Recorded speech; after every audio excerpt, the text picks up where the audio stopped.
Commençons. La Russie, l'Ukraine et les États-Unis se rencontrent depuis un certain temps. Alors, que se passe-t-il là-bas? Peux-tu me le dire? Je ne sais pas. De quoi parle-t-il?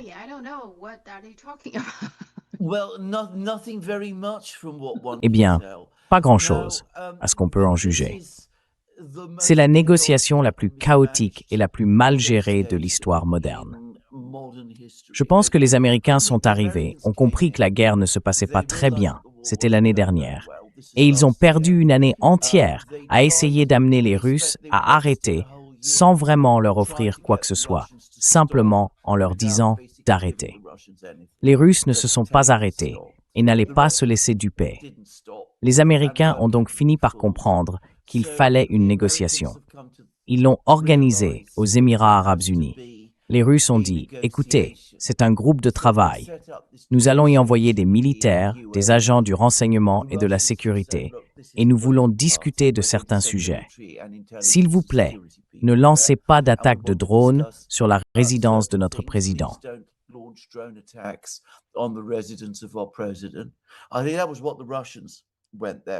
Je pense que c'est pour cela que les Russes s'y sont rendus. Les Américains, eux, prévoyaient manifestement quelque chose de bien plus vaste.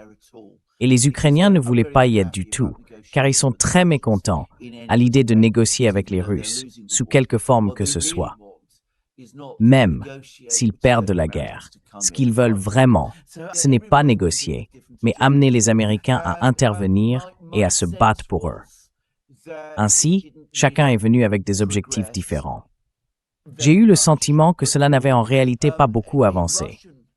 Un participant russe a déclaré à TASS, l'agence de presse officielle russe. Il a dit à TASS qu'il ne serait pas exact de dire qu'il n'y avait eu aucun résultat. Donc une double négation. En d'autres termes, ce qu'il veut essentiellement dire, c'est qu'il n'y a eu aucun progrès.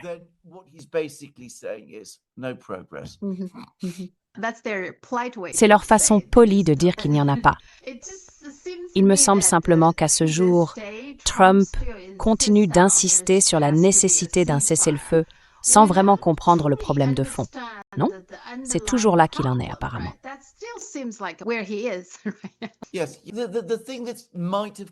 Oui. Ce qui pourrait en être ressorti, c'est qu'ils disposent désormais d'un lieu pour se rencontrer et discuter entre eux. Il y a eu des attaques contre des pétroliers et des incidents terroristes, bien trop nombreux. Eh bien, les Russes ont maintenant une plateforme où ils peuvent parler directement aux Ukrainiens et leur dire « Pour l'amour du ciel, arrêtez de faire cela, car si vous continuez, nous prendrons des mesures de rétorsion. » C'est donc une forme de progrès, mais un progrès vers une solution négociée. Je n'en vois pas.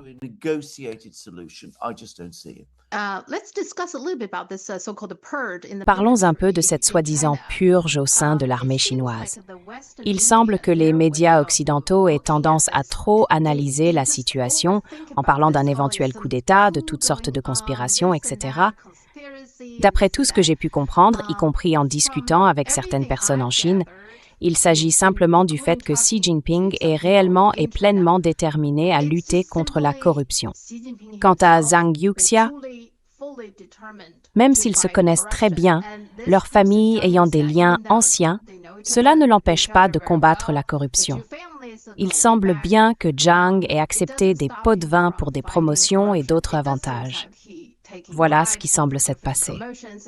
Mais je suis sûre que tu as lu beaucoup de commentaires à ce sujet. Quelle est ton opinion là-dessus?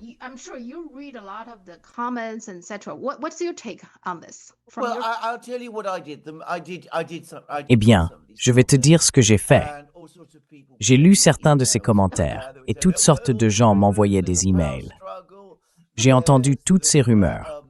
Il y aurait une lutte de pouvoir, une force d'élite aurait libéré Zhang Yuxia de prison et il y aurait des mouvements militaires en cours. J'ai répondu en disant que je n'étais même pas au courant que cet homme avait été arrêté. Je n'ai encore vu aucun rapport indiquant qu'il l'a réellement été.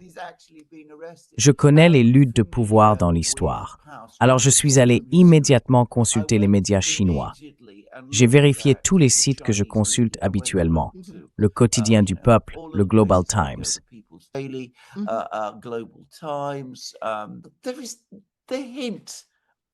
Il n'y a pas la moindre trace de quelque chose de ce genre en cours. À première vue, l'idée d'une lutte de pouvoir ou d'un coup d'État en Chine aujourd'hui est ridicule. C'est absurde. Un coup d'État ne peut pas se produire en Chine. Quand le dernier a-t-il eu lieu? Il faudrait remonter à l'époque des seigneurs de la guerre, dans les années 1920, car il n'y a rien eu de semblable depuis. C'est tout simplement inimaginable que cela puisse arriver. Quant à une lutte de pouvoir, absolument aucune chance, aucun signe, ni la moindre indication de cela. Maintenant, pour en venir à ce que vous avez dit, à savoir que Xi Jinping déteste la corruption, ce n'est pas seulement quelque chose qu'il désapprouve. Je pense qu'il la déteste vraiment. C'est quelque chose d'impardonnable à ses yeux.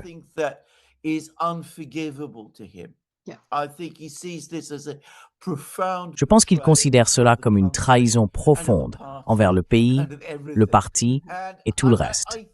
Et je pense, comme vous l'avez justement dit, qu'il n'est pas nécessaire de trop analyser la situation. Ce qui s'est passé est parfaitement clair.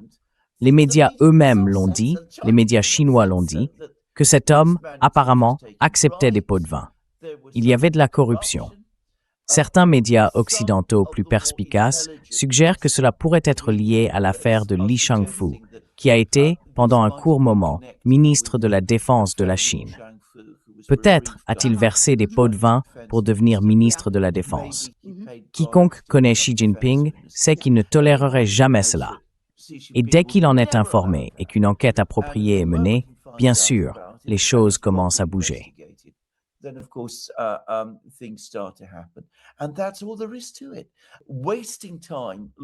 Et c'est tout.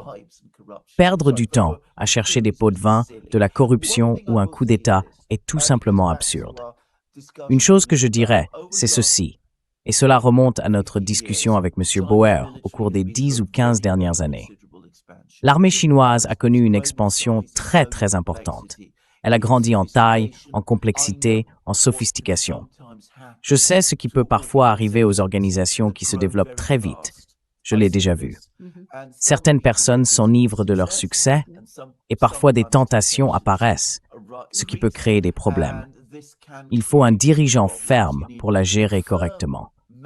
Et je pense que c'est tout. Je pense que c'est toute l'histoire. Rien de plus.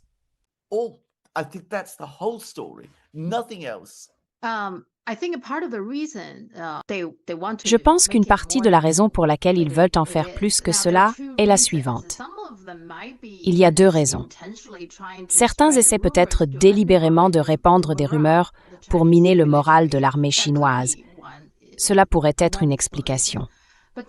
Mais l'autre, c'est que les personnes qui diffusent ces rumeurs ne font que spéculer. Elles ont du mal à croire que Xi Jinping puisse avoir un objectif aussi simple. Simplement lutter contre la corruption. Parce qu'en Occident, la politique est toujours très tribale, n'est-ce pas? On ne s'en prend qu'à ses adversaires politiques. Si quelqu'un est de votre côté, on se montre très indulgent. Cela semble être la tradition dans la politique américaine, c'est certain. Si l'on regarde Trump, la manière dont il traite les personnes qu'il estime lui avoir été utiles par rapport à ses adversaires, les démocrates, ils ne comprennent pas vraiment cette idée qu'il n'est pas nécessaire d'être aussi tribal. En Chine, c'est pas ce qu'il y a de plus important. Ce qui compte le plus pour Xi Jinping aujourd'hui, c'est la lutte contre la corruption. Je pense que certains ont du mal à comprendre cela.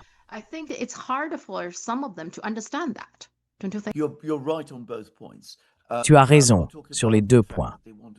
Nous parlerons du fait qu'ils veulent semer le trouble, ce qu'ils font d'ailleurs.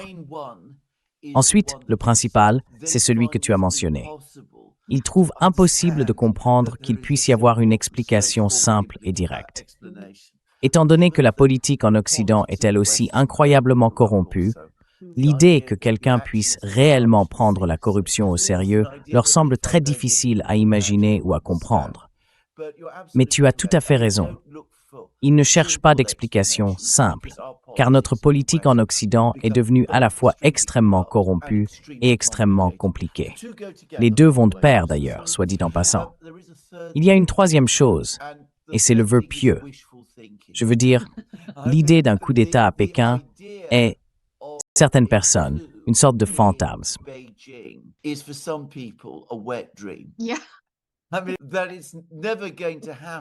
Je veux dire, le fait que ça n'arrivera jamais ne signifie pas qu'ils cesseront d'en avoir envie. Mais il y a un peu de cela, oui. Maintenant, pour ce qui est du premier point, à propos de certaines personnes qui cherchent à semer le trouble et à démoraliser, absolument, bien sûr qu'il y en a. Je vais vous donner un très bon exemple, un que je n'ai jamais oublié, lié à l'incident de Tiananmen en 1989. Après l'évacuation de la place, pendant environ une semaine, vous ne verrez jamais cela mentionné nulle part, mais je m'en souviens. Les médias occidentaux regorgeaient d'histoires affirmant que l'armée chinoise s'était divisée et que des combats opposaient différentes unités militaires à Pékin. Rappelez-vous, c'était avant Internet, avant que nous ayons d'autres moyens de communication.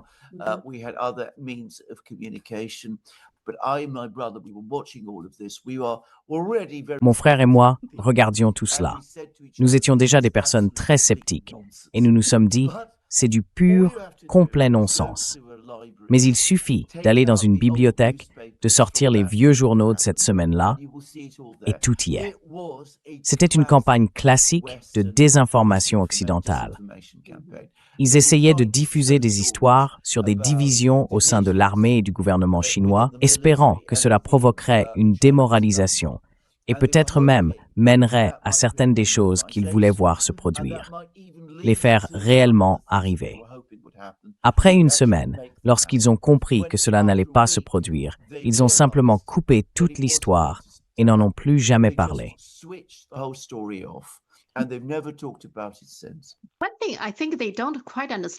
Une chose que je pense qu'ils ne comprennent pas tout à fait, c'est la même chose avec la Russie et Poutine, non?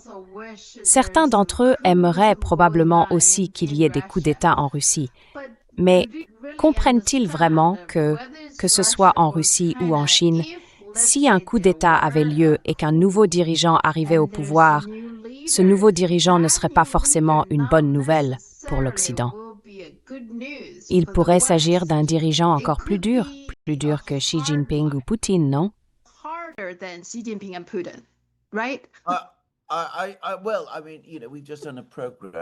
Eh bien, je veux dire, vous savez, nous venons de faire une émission avec M. Bao Ming. Quoi qu'il en soit, le fait est que la société chinoise et l'armée chinoise sont prêtes à bondir en ce qui concerne Taïwan. C'est la direction chinoise qui les retient. Qui est le dirigeant le plus important en Chine? Eh bien, évidemment, Xi Jinping. Donc, c'est un modéré. J'essaye de faire le même constat avec les gens qui discutent de la Russie avec moi. Ils commettent l'erreur de penser que Poutine est le dur de la politique russe. C'est un modéré relatif. Ils ne comprennent jamais cela. Alors fais attention à ce que tu souhaites. En attendant, la situation de l'ICE aux États-Unis semblait se détériorer et empirer pendant un certain temps, mais il semble que Trump ait reculé. Oui. Finalement, est-ce que... Je pense que c'est à peu près juste. Je pense qu'il a reculé. Je pense que c'est encore beaucoup de Trump. Il est plein de fanfaronnades. Il fait beaucoup de déclarations très violentes. Il a sans aucun doute aggravé la situation, au lieu de prendre dès le départ des mesures pour l'apaiser et la calmer. Au contraire, non seulement lui, mais aussi ses responsables l'ont empiré. Ils ont dit des choses ridiculement fausses et très injustes sur les gens, en particulier sur les 2 qui ont été tués. Évidemment, cela a provoqué une réaction de rejet et politiquement, c'est devenu intenable. Donc il a dû faire marche arrière. Mais il n'aurait jamais dû se retrouver dans cette situation. Il est entièrement responsable. Les autres membres de l'administration l'ont suivi, mais c'est lui, le président. Ils prennent exemple sur lui. Il n'aurait donc jamais dû se retrouver dans cette situation. Et franchement, son département de la sécurité intérieure est manifestement très mal géré. Et les personnes envoyées là-bas par Lee Sear et les autres sont incontrôlables. Elles manquent totalement de discipline.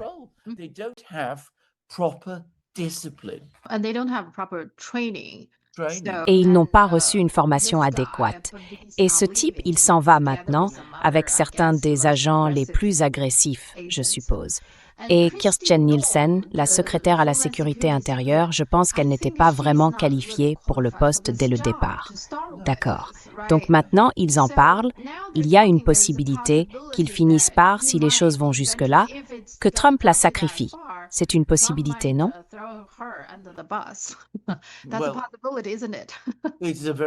C'est une possibilité tout à fait réelle quand il s'agit de Trump. Ne supposez jamais qu'il ne le fera pas. C'est exactement le genre de personne qui n'hésitera pas à vous sacrifier si elle pense que c'est dans son intérêt. Inene Spore. J'ai l'impression que ce n'est pas seulement Trump, mais peut-être le gouvernement américain en général. On dirait qu'ils ne savent qu'affronter les choses de manière dure, tu vois, de façon conflictuelle. Ils ne cherchent jamais une approche plus nuancée de ces problèmes. Oui, c'est comme ça qu'on en est arrivé là. J'ai l'impression que depuis le début, il a été très conflictuel. Il ne réfléchit pas vraiment aux conséquences, n'est-ce pas?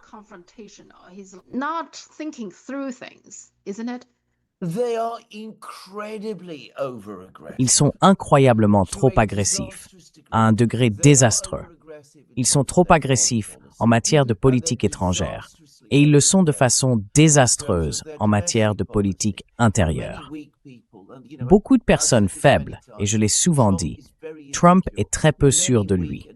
Beaucoup de personnes faibles et peu sûres d'elles compensent leur sentiment d'insécurité en essayant d'être plus dures qu'elles ne le sont réellement, ou plus dures qu'il ne serait raisonnable de l'être. Comme je l'ai dit, la situation exigeait de l'apaisement.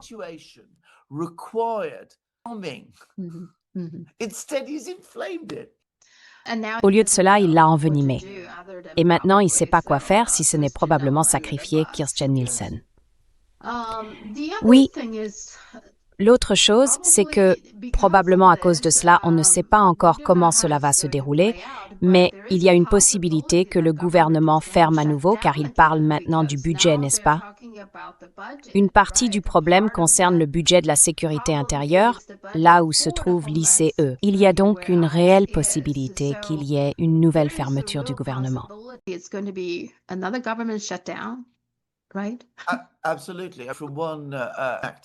Exactement, absolument. D'un acte de chaos à un autre. Tout cela à l'approche des élections de mi-mandat. Et avec la confiance des consommateurs qui s'effondre en janvier, selon Bloomberg, je le crois, car cela correspond à tout ce que j'entends par ailleurs. Et avec Adonis, c'est au-delà de toute compréhension. Ce n'est pas un gouvernement comme la Chine en a. La Chine a un gouvernement, il s'assoit, il travaille. Ce n'est pas un gouvernement. Ça ne fonctionne pas. Il y a simplement ces gens, chacun faisant ce qu'il veut, avec une personne censée être aux commandes, prenant une décision étrange après l'autre, sans jamais vraiment comprendre comment tout cela s'articule, ni même si cela s'articule du tout. Voilà ce que nous avons aujourd'hui aux États-Unis. Diriger un gouvernement est une chose très complexe, très difficile. Il faut être stable, il faut être cohérent, il faut être présent en permanence. C'est indispensable. Et il faut être entouré de personnes en qui l'on a confiance et qui sont fiables. Rien de tout cela n'existe ici.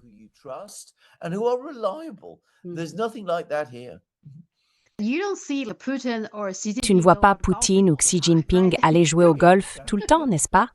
Exactement, oui. Bon, donc l'Inde et l'Europe, ils ont signé un accord de libre-échange.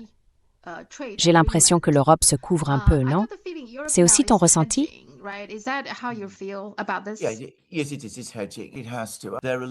Oui, c'est le cas. C'est une forme de couverture. Ils n'ont pas le choix. Leur relation avec les Américains se détériore de jour en jour.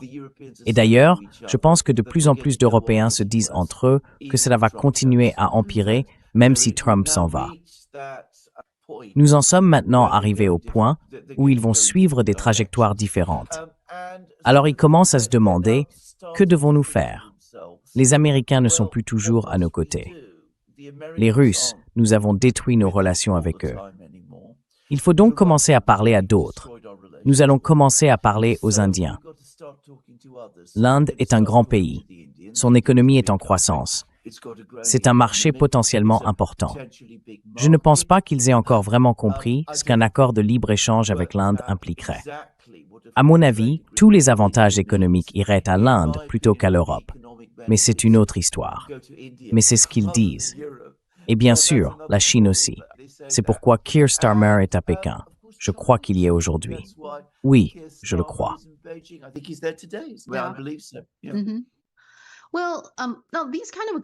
Eh bien, ce type d'accord, comment fonctionne-t-il dans l'Union européenne?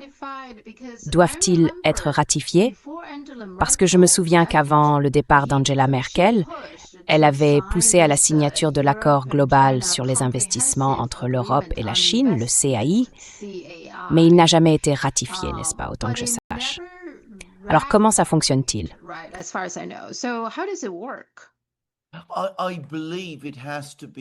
Je crois que cela doit être approuvé par le Conseil européen et le Parlement européen.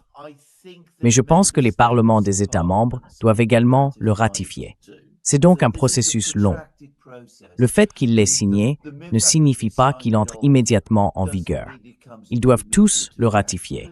Et une fois ce processus achevé, il est alors mis en place. D'accord. Oui, c'est très regrettable ce CAI, l'accord global sur les investissements. Je pense que c'était un bon accord pour l'Europe. S'il l'avait conclu, je pense en fait que l'Europe serait probablement en meilleure posture aujourd'hui.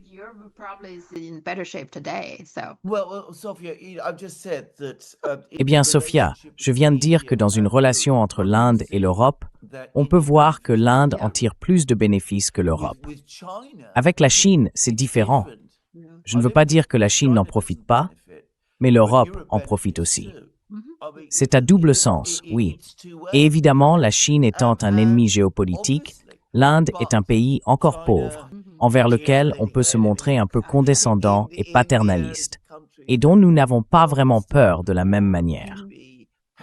D'ailleurs, je ne sais pas si nous en parlerons plus tard, mais il y a une hostilité et une opposition énorme au fait que Keir Starmer soit aujourd'hui en Chine. Si vous lisez la presse britannique, la façon dont ils écrivent à ce sujet, la façon dont ils parlent de la Chine, je suis content que nous n'en ayons pas parlé avec M. Baoming, juste pour dire. Cela l'aurait mis très en colère.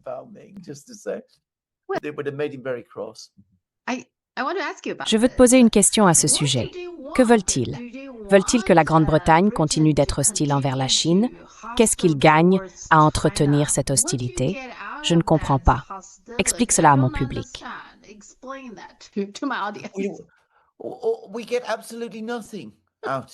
Nous ne tirons absolument rien de toute cette hostilité. L'idée que nous puissions en retirer quoi que ce soit de positif est absurde.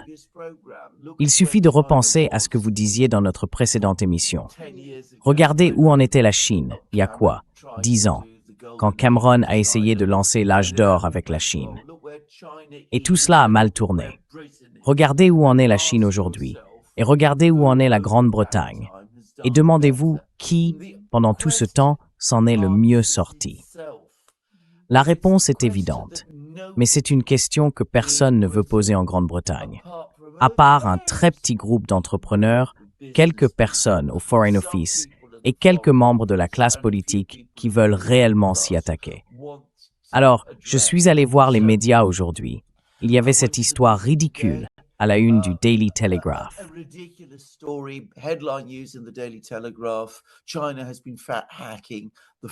La Chine a été accusée de pirater les téléphones des responsables de Downing Street. Sans preuve, bien sûr, mais c'est quand même leur grande histoire. Ailleurs, on entend « nous devons aborder les valeurs, les questions de valeurs, lorsque Keir Starmer rencontrera Xi Jinping ». On lit des articles sur les activités malveillantes de la Chine, mais personne n'explique de quoi il s'agit. Et ce qui m'a vraiment exaspéré, c'est l'affirmation selon laquelle la Chine serait le pays qui utilise le commerce à des fins de coercition politique.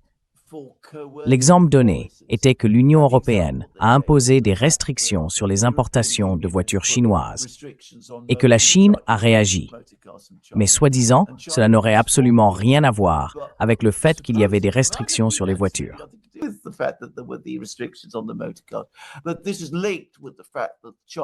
Mais cela est lié au fait que la Chine a apparemment imposé des restrictions sur les importations de lait en provenance de l'Union européenne. Maintenant, ils avaient peut-être de bonnes raisons de le faire. Il y avait peut-être un problème avec le lait, je ne dis pas le contraire, mais les deux choses étaient liées. Donc, d'un côté, les droits de douane sur les voitures chinoises, c'est pour protéger l'industrie automobile en Europe. Les restrictions sur le lait, elles relèvent de la coercition économique. Quoi qu'il en soit, quand on lit tout cela, on a juste envie de se prendre la tête entre les mains de désespoir. Mais bon, il devait partir. La situation en Grande-Bretagne est très mauvaise. Nos relations avec les Américains sont très mauvaises. Et en Europe aussi, en ce moment. Il devait partir. Les Européens doivent partir. Ils n'ont pas le choix. Qu'ils reviennent avec quelque chose, très douteux à mon avis.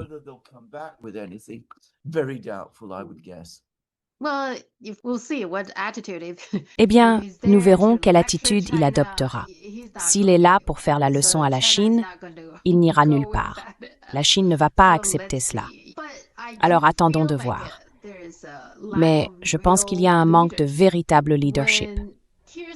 Quand Keir Starmer subit la pression de ceux qui disent qu'il ne devrait pas entretenir de bonnes relations avec la Chine, il devrait être ferme et leur dire « Tout ce que vous avez rapporté à propos du piratage, ce n'est pas vrai, cela n'est pas arrivé. Vous dites que la Chine est une menace. Pourquoi pensez-vous cela? Expliquez-moi pourquoi.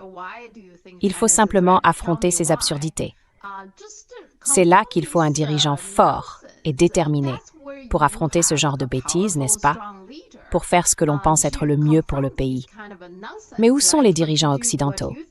Je ne vois personne agir ainsi.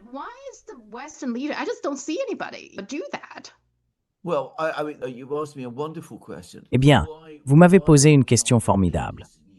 Pourquoi n'avons-nous plus de dirigeants en Europe? Beaucoup de gens se posent la même question. Je me souviens de l'époque où nous avions de vrais dirigeants forts. Je me souviens de Charles de Gaulle, qui a établi des relations diplomatiques avec la République populaire de Chine. Je crois qu'il a été le premier dirigeant européen à le faire, et il l'a fait. C'était un dirigeant fort.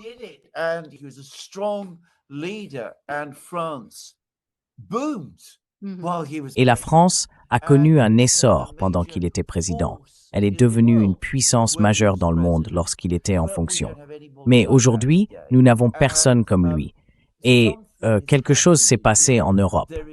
Il y a un sentiment de déclin politique que tout le monde peut constater désormais.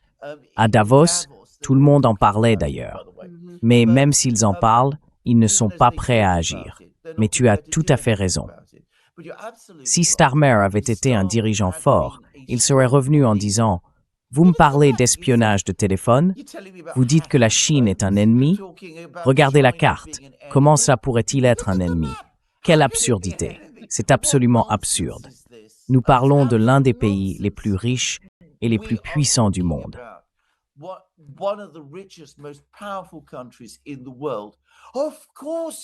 Bien sûr que nous leur parlons. Je pense qu'une partie de la raison pour laquelle les médias sont si incontrôlables, c'est qu'il manque un leadership capable de les affronter. Ils continuent simplement à dire des choses scandaleuses sans en subir les conséquences, n'est-ce pas? Absolument. Ils trompent les gens, ils leur mentent et ils continuent simplement à faire ce genre de choses qui causent vraiment des dégâts, mais personne ne les arrête. Exactement. Très bien. En ce qui concerne la relation entre le Royaume-Uni, l'Europe et les États-Unis, donc le Groenland, l'une des discussions porte sur le fait qu'ils envisageraient de céder certaines zones ou une base militaire que les États-Unis occupent actuellement pour qu'elles deviennent définitivement américaines. Cela semble être l'une des propositions, n'est-ce pas? Beaucoup de gens disent que c'est un peu comme la situation du Royaume-Uni à Chypre, où il exerce un certain contrôle souverain. On appelle cela les zones de souveraineté, je crois que c'est le terme. Peux-tu expliquer cela, les SBA?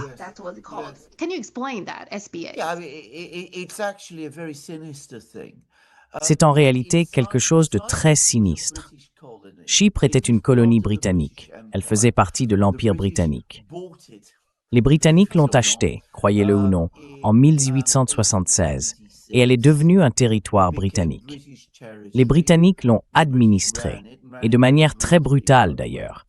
Ils y ont établi de grandes bases militaires qu'ils utilisaient pour contrôler la Méditerranée orientale et le Moyen-Orient.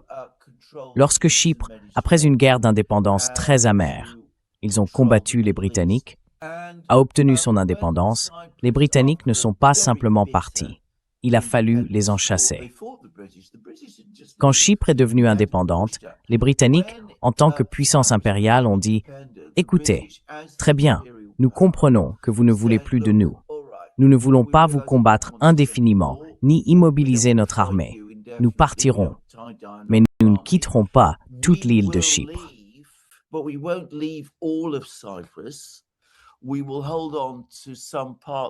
Nous conserverons certaines parties de Chypre qui deviendront britanniques.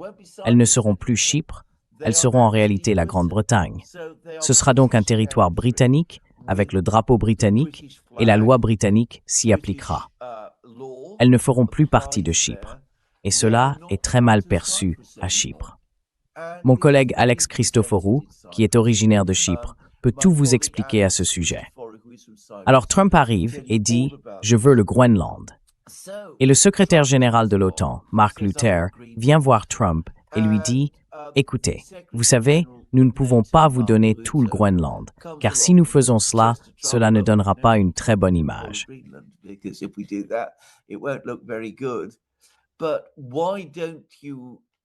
Mais pourquoi ne pas obtenir de petits morceaux du Groenland qui deviendraient une partie de l'Amérique, et vous pourriez y installer vos bases?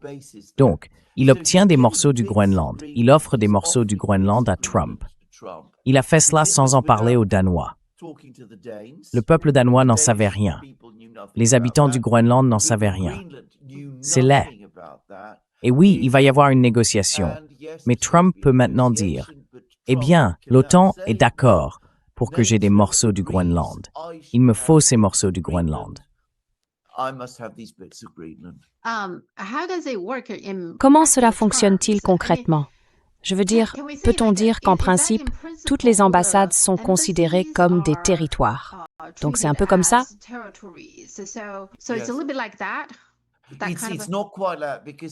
Ce n'est pas tout à fait comme ça, car si un pays rompt ses relations diplomatiques avec un autre, alors l'ambassade disparaît, simplement.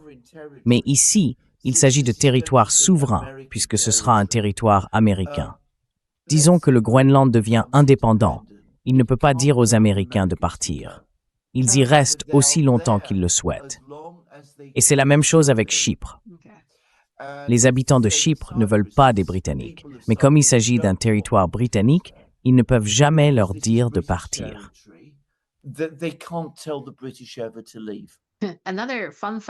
Une autre anecdote intéressante que j'ai apprise, le Danemark a en fait vendu les îles des Indes occidentales aux États-Unis, qui sont aujourd'hui les îles Vierges, n'est-ce pas? Oui, l'une de ces îles est Saint James, qui est l'île d'Epstein.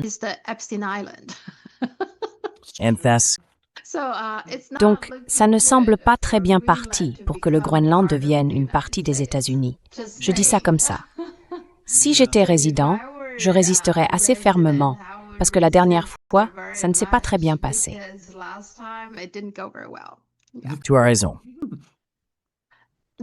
Mais penses-tu que cela suffira pour que Trump recule? Non, bien sûr que non. Je veux dire, regardez ce qu'il fera, et c'est typiquement Trump, c'est qu'il reprendra cet accord. S'il peut intimider les Danois pour qu'ils l'acceptent, il le fera. Il installera ses bases en empiétant sur leurs droits souverains, puis il reviendra en exiger davantage. Il dira « Nous devons relier ces bases par des routes. Vous ne pouvez pas interférer avec les routes. » Il n'y a pas beaucoup de routes au Groenland d'ailleurs, à cause du climat. Mais il dira « Nous allons les construire. » Il ne les construira peut-être pas, mais il dira « Nous en avons besoin. » Alors il voudra de plus en plus du Groenland et finira par tout obtenir.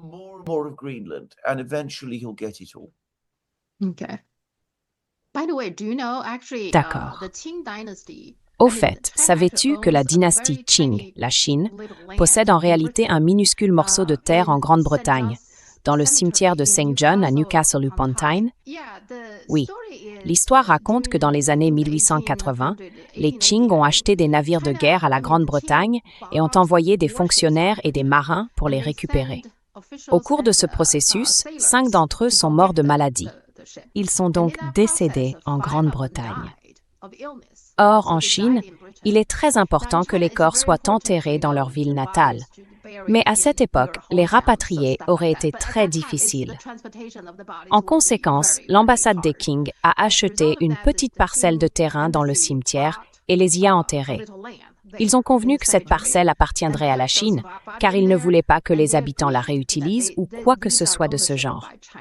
Ainsi, l'accord portait ce petit morceau de terre, environ 17 mètres carrés. Je crois que les Qing ont payé 15 livres à l'époque pour le conserver en permanence comme territoire chinois. C'était intéressant. Lex Wiswer. Je ne le savais pas non plus. Mais enfin, j'en avais entendu quelque chose de similaire, alors j'ai fait des recherches. Et c'est vraiment intéressant. Peut-être qu'on pourra en parler davantage la prochaine fois. Quand j'irai à Newcastle, je chercherai, j'irai et j'essaierai de trouver. Eh bien, mince alors. Beaucoup d'histoires intéressantes. L'histoire est fascinante. Il y a toutes ces petites choses que je trouve vraiment passionnantes. L'Iran? Penses-tu que les États-Unis vont réellement attaquer l'Iran maintenant? Tous les signes?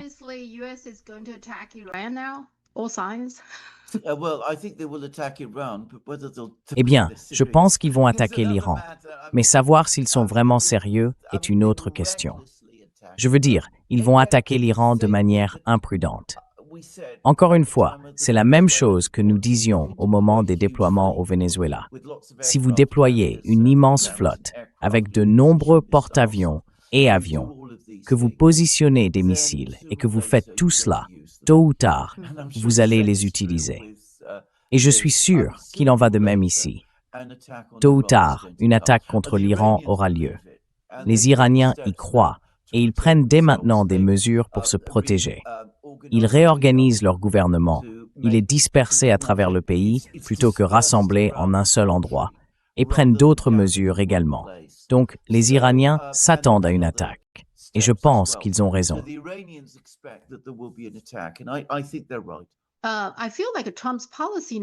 J'ai l'impression que la politique de Trump est maintenant complètement chaotique, non? Quel que soit son plan au départ, l'opération au Venezuela n'a pas été très réussie, même s'il a obtenu le président. Mais je ne suis pas sûre qu'il ait obtenu grand-chose d'autre. Avec le Groenland, il a aussi rencontré plus de résistance qu'il ne l'avait prévu, je pense. Et l'Iran, s'il s'y attaque, je pense qu'il y aura encore plus de résistance, plus qu'il ne pourra en supporter. C'est l'impression que j'ai. Donc, rien ne fonctionne vraiment dans sa politique étrangère en ce moment, non? Eh bien, c'est parce qu'il n'a pas de politique étrangère.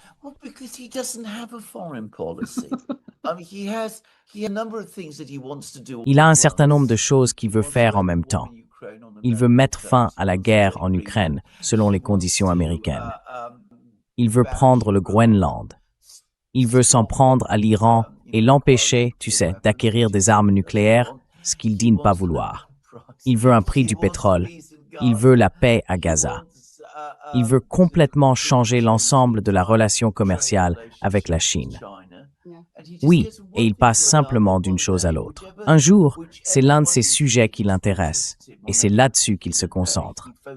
Et il ne réfléchit jamais à la manière dont toutes ces choses s'articulent entre elles. Il ne poursuit jamais une politique cohérente sur aucun de ces points. Il écrit ses messages sur les réseaux sociaux, il déploie ses navires, et c'est à peu près toute la réflexion qu'il y consacre. Il ne pousse pas la réflexion plus loin. Et il n'y a personne autour de lui capable de le faire non plus, ce qui est le vrai problème. Il avait l'air très en colère en revenant de Davos. En l'espace de 24 heures, il a publié quelque chose comme 80 messages sur Truth Social. Il critiquait tout le monde. Autre chose, il a augmenté les droits de douane sur la Corée du Sud et menacé le Canada. Alors, que faire dans cette situation? Eh bien, bonne question.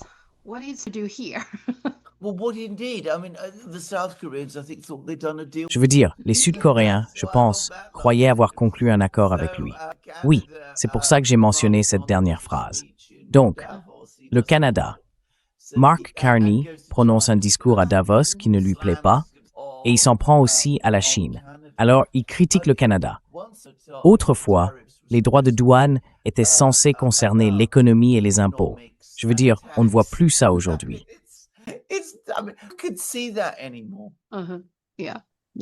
Oui, et nous attendons toujours la Cour suprême. Il semble presque impossible pour eux d'arriver à une conclusion, à une décision sur ce sujet. Alors, qu'en est-il?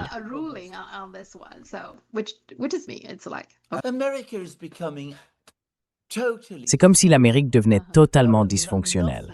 Rien ne fonctionne en harmonie avec le reste. Je veux dire, c'est un cas assez simple, à mon avis. Absolument. Il suffit de lire la Constitution, ce qu'ils sont censés être là pour appliquer.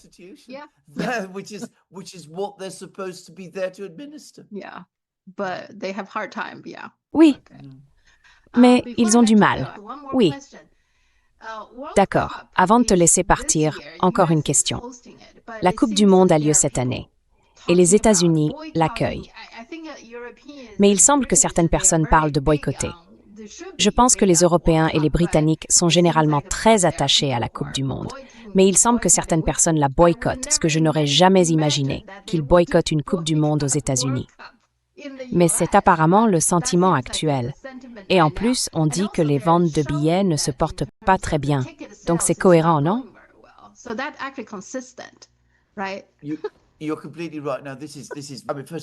Tu as tout à fait raison. Alors, enfin, tout d'abord, tu as absolument raison. En Grande-Bretagne, les gens sont obsédés par le football. Oui, pas tout à fait autant qu'il y a 50 ans quand je suis arrivé pour la première fois, mais cela reste une composante absolument centrale de la vie du pays et de son peuple.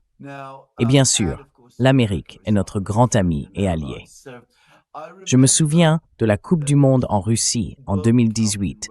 C'est le gouvernement britannique qui a tout fait pour empêcher les supporters d'y aller. Les supporters voulaient y aller, mais le gouvernement britannique voulait les en dissuader.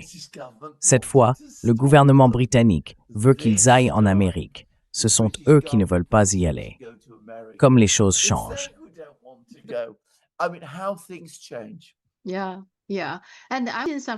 Oui, j'étais à San Francisco il n'y a pas si longtemps et les habitants nous disaient qu'ils voyaient un signe très clair que le nombre de touristes avait baissé, surtout les Européens. Ils s'attendaient à en voir beaucoup plus. Je crois que c'était probablement en novembre ou en octobre, ce qui devrait être la période la plus chargée, mais pour une raison quelconque, ils disaient qu'il y en avait bien moins que d'habitude. Ils pensent que ça a beaucoup à voir avec toutes ces descentes d'ICE. Tu sais, quand ils arrêtent des gens, les attrapent dans la rue et tout ça. C'était avant l'affaire du Minnesota. Oui, avant ça. Eh bien, je pense que c'est pas seulement un boycott. Les gens sont vraiment inquiets de tout ça.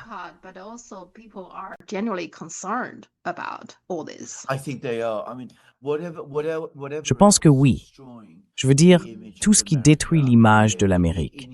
Eh bien, en Europe, les gens voient une Amérique grinçante, en colère, grossière, brutale. Et vous savez, ce sont encore les mots les plus polis qu'on puisse employer. Cela a un effet très négatif sur la façon dont les gens perçoivent l'Amérique ici. Et je ne pense pas qu'ils aient envie d'y aller. Enfin, moi non plus, je n'ai pas particulièrement envie d'y aller. Il y a des endroits en Amérique que j'aimerais visiter, mais en général, je ne suis plus attiré par l'idée d'y aller comme je l'étais autrefois, pour tout dire. Et tu n'es probablement pas seul. Je pense que de plus en plus d'Européens sont également moins intéressés à venir, pour diverses raisons. Je fais partie des rares personnes qui accepteraient encore une invitation à aller en Amérique. Je pense que je suis plus disposé à y aller que beaucoup d'autres. D'accord, c'est court aujourd'hui exprès parce que je sais que tu y passes beaucoup de temps. Je t'en suis vraiment reconnaissant. You Spirit, la semaine prochaine. La semaine prochaine. Oui, merci beaucoup. Merci Sophia. Passe une excellente journée et encore merci. Bye.